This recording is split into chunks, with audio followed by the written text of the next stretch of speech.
الحمد لله رب العالمين والصلاة والسلام على أشرف الأنبياء والمرسلين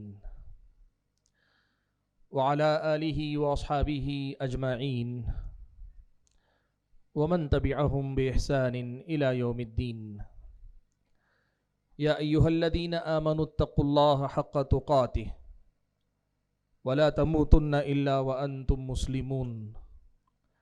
يا أيها الناس اتقوا ربكم الذي خلقكم من نفس واحدة وخلق منها زوجها وبث منهما رجالا كثيرا ونساء واتقوا الله الذي تساءلون به والأرحام إن الله كان عليكم رقيبا.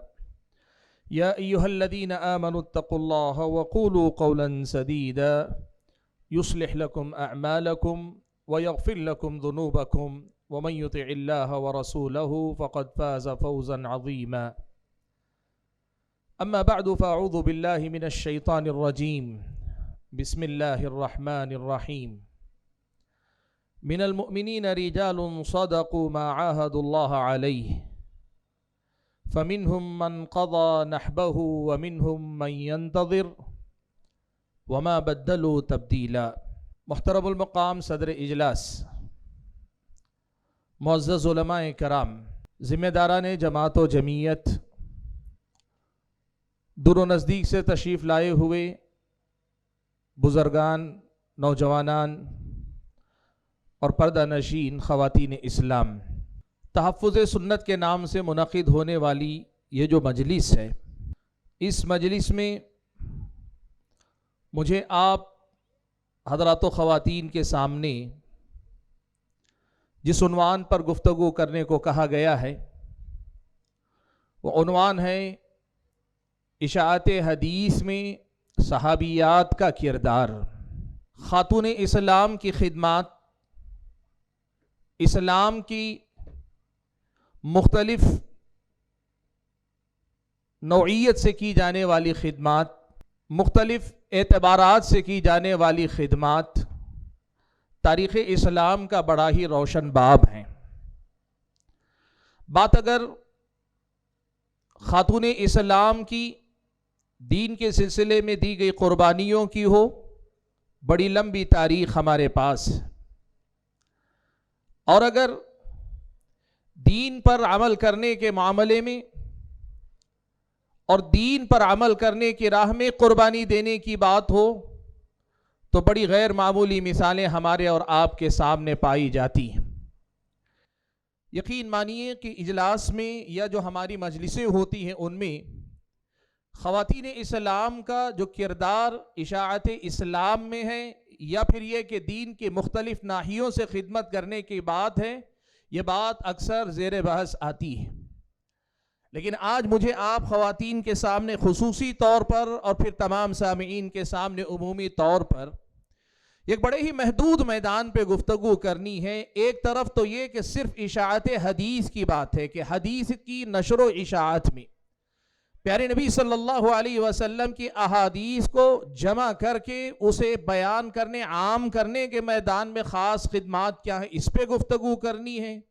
اور دوسری طرف مجھے خاص طور پر صحابیات تک محدود رہنا ہے، تابعیات یا ان کے بعد والی خواتین تک مجھے جانا نہیں، اس لیے کہ عنوان ایسا ہی بندہ بندھایا میرے سامنے ہے.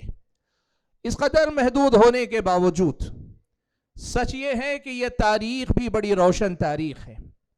پیارے نبی صلی اللہ علیہ وسلم کے جو صحابہ تھے، وہ مرد ہوں کہ خواتین ہوں، وہ جوان ہوں کہ بوڑھے ہوں، وہ بہت زیادہ سمجھدار قسم کے ہوں، وہ سیدھے سادھے مسلمان کی حیثیت رکھتے ہوں، تمام کے تمام صحابہ اور صحابیات پیارے نبی صلی اللہ علیہ وسلم جو دین لے کر آئے تھے اس دین کی وہ عملی تصویر ہیں جسے ہم چلتا پھرتا اسلام کہتے ہیں، چلتا پھرتا دین کہتے ہیں. اور پیارے نبی صلی اللہ علیہ وسلم نے جن تعلیمات کی روشنی میں صحابہ کی تربیت فرمائی اس تربیت کا نمونہ قرار دیتے. ہم اور آپ صحابہ کو اس حیثیت سے جانتے ہیں، مانتے ہیں کہ یہ صحابہ پیارے نبی صلی اللہ علیہ وسلم کی تربیت کا ایک نمونہ ہے، مثال ہیں. بلکہ میں کہوں بعض اہل علم نے ایک بڑی پیاری بات صحابہ کے بارے میں کہی ہے. صحابہ کے بارے میں بعض اہل علم نے لکھا ہے کہ نبی علیہ السلام کے جو معجزات ہیں، ان معجزات میں صحابہ کی تربیت بھی ایک بہت بڑا معجزہ، کہ دنیا میں کوئی رہنما اپنے متبعین کی تربیت کر کے ایسی نسل دنیا کے سامنے نہ پیش کر سکا جیسی تربیت کر کے نبی علیہ السلام نے صحابہ کو دنیا کے سامنے ایک نمونے، ایک مثال کے طور پہ پیش فرما دیا۔ یہ صحابہ اپنے آپ میں اپنے ایمان کی منہ بولتی تصویر ہیں، تو نبی علیہ السلام کی انتھک محنت، بے مثال قربانی، آپ کی غیر معمولی تربیت کا نمونہ، اور آپ صلی اللہ علیہ وسلم کے معجزات میں سے ایک معجزے کی حیثیت رکھتے ہیں۔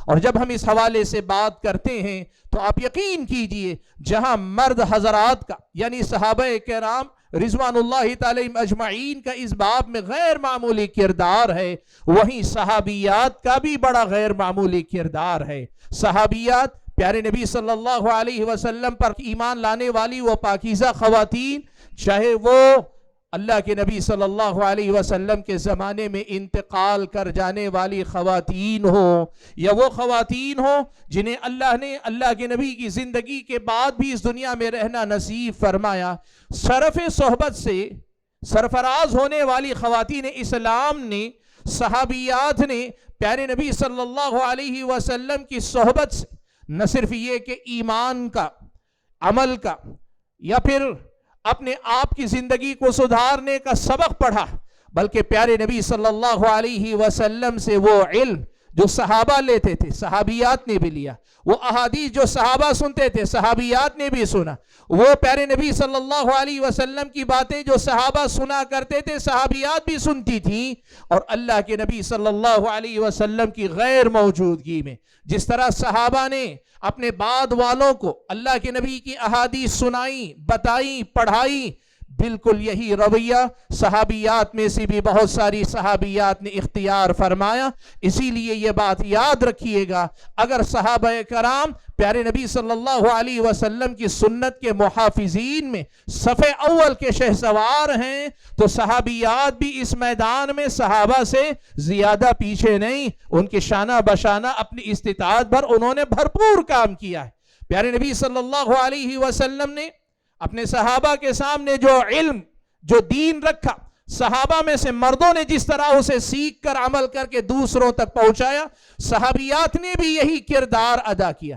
قرآن مجید کی یہ جو گواہی، من المؤمنین رجال صدقوا ما عاہدوا اللہ علیہ، ایمان والوں میں سے کچھ وہ لوگ ہیں جنہوں نے اللہ تعالیٰ کے ساتھ کیے ہوئے اپنے وعدے کو سچ کر دکھایا، فمنہم من قضا نحبہ، ان میں سے کچھ لوگوں نے اپنی ذمہ داری کو ادا کر دیا، وَمِنْهُمْ مَنْ يَنْتَظِرُ، اور ان میں سے کچھ ابھی منتظر ہیں، وَمَا بَدَّلُوا تَبْدِيلًا، انہوں نے اپنے عہد و اقرار میں کوئی تبدیلی نہیں کی، نبی سے جس بات کا اقرار کیا تھا اسے پورا کر دکھایا، یا نبی سے جو تعلیم لی تھی اس میں کسی قسم کے رد و بدل نہیں کی، جوں کا توں اپنے بعد والی نسلوں تک پہنچا دیا۔ یہ گواہی مرد صحابہ کے سلسلے میں بھی ہے، خواتین صحابیات کے سلسلے میں بھی۔ حاضرین گرامی قدر، میں کتب حدیث کی روشنی میں آپ کے سامنے ایک سرسری جائزہ رکھتا ہوں۔ آپ اندازہ لگائیے کہ صحابیات کا بحیثیت حدیث کی راویات، حدیث کی روایت کرنے والی کس قدر غیر معمولی کردار تھا۔ مسند بقی ابن مخلد ایک کتاب ہے، بعد کے دور میں یہ مفقود شمار کی جاتی، لیکن قدیم دور کے علماء نے اس مسند بقی ابن مخلد کا تذکرہ کیا ہے۔ اس مسند بقی ابن مخلد کو صحابہ کے اعداد و شمار کے صحابہ کی تعداد کتنی تھی، اور صحابہ میں سے کس نے کتنی احادیث روایت کی ہیں، اس اعداد و شمار کے لیے مرجع کے طور پہ استعمال کیا جاتا ہے۔ مسند بقی ابن مخلد میں اگر آپ جائزہ لے کر دیکھیں گے، آپ کو پتا چلے گا اس میں راوی صحابیات کے 216 نام آپ کو ملیں گے۔ ہم 2-4 نام جانتے ہیں، ہم 10-12 نام جانتے ہیں، صحابیات میں سے بھی چنندہ چند نام جانتے ہیں۔ بقی ابن مخلد نے اپنی مسند کے اندر 216 ایسی صحابیات کے نام ذکر کیے ہیں جو حدیث کی راویہ تھیں، جو اللہ کے نبی صلی اللہ علیہ وسلم سے احادیث سن کر اپنے بعد روایت کیا کرتی تھی۔ اور بعض اہل علم نے کتب ستہ